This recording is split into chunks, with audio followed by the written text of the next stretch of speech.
Hello বন্ধুরা, আজ আমার ছেলের জন্মদিন ছিল, তাই বেরিয়ে মন জিনিস থেকে কেক কিনে এনে ঘরে কেটে তারপর সবাই মিলে রেস্টুরেন্টে খাওয়া দাওয়ার উদ্দেশ্যে বেরিয়ে পড়লাম।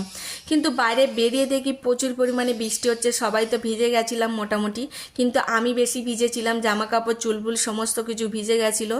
তো চুলটা চিপচিপে হয়ে গেছে, দেখে বুঝতে পারছো কি আর করা যাবে।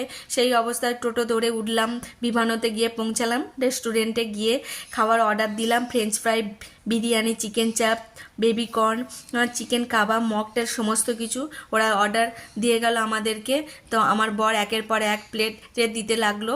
তো আমরা খেয়ে পেট ফেট মোটা করলাম, সুন্দর করে জন্মদিনটা পালন করলাম, খাওয়া দাওয়া সুন্দর করে করে। সত্যি খাওয়া দাওয়া ভালো ছিল, খুবই সুন্দর টেস্ট ছিল।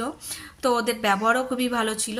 তো খাওয়া দাওয়া শেষ করে যখন বাইরে বেরোলাম, দেখলাম যে বাইরে প্রচুর বৃষ্টি হচ্ছে, কি আর করা যাবে, সবাই চলে এলাম বাড়িতে। তো আজকের মতো ভিডিওটা শেষ করছি, সবাইকে গুড নাইট।